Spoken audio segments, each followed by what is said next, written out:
biz ham shu nimalardan, shu hunarmandchiliklardan qo'shnilarimizdan ko'rib, biz ham shu katta odamlardan ko'rib, biz ham qiziqib shu narsalarni boshlaganmiz. 4-5 yil bo'ldi bu narsalarga. Xudoga shukr, yaxshi daromad olamiz. Bir mavsumda yaxshi daromad olamiz. Yiliga 2 ta mavsum bo'ladi, bahorgi va kuzgi mavsumlar bo'ladi.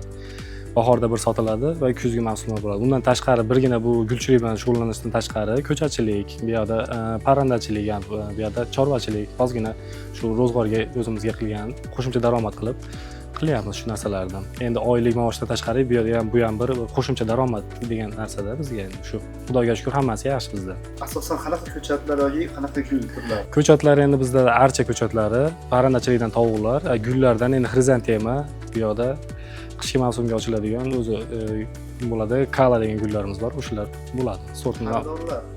Xaridorlar asosan o'zlari gul do'konlari, gul tashkilotlari, gul issiqxonadagilar, o'shalar, bu yoqda tashkilotlar kelib olishadi.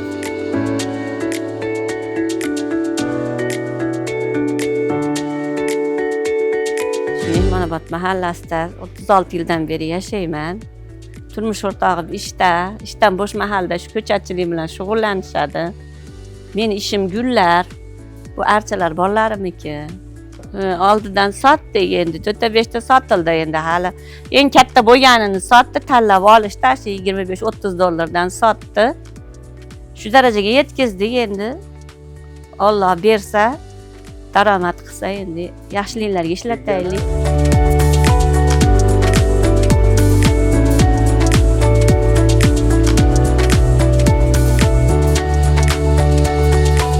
Biz bu mahallalarda obod mahalla, obod xonadon, obod ko'cha dasturi asosida ish tashkil qilishni boshlangan.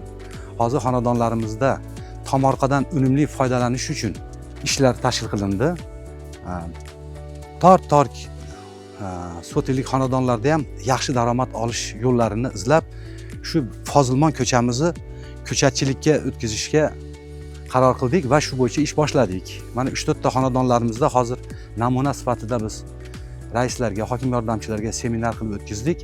Goluboy yel, Qrim sasnasi. Bularni hovlilarda, tomorqalarda zahlik, salqin joylarida ham ekin o'smaydigan yerlariga shularni ekib qo'ysa, shu yerdan ham daromad olish imkoniyati katta ekan.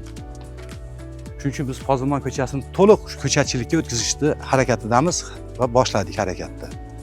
Asosan bizda 540 ta xonadonimiz bor. Mahallamizni daromadini ko'tarish maqsadida ko'chatchilikka yo'naltirdik.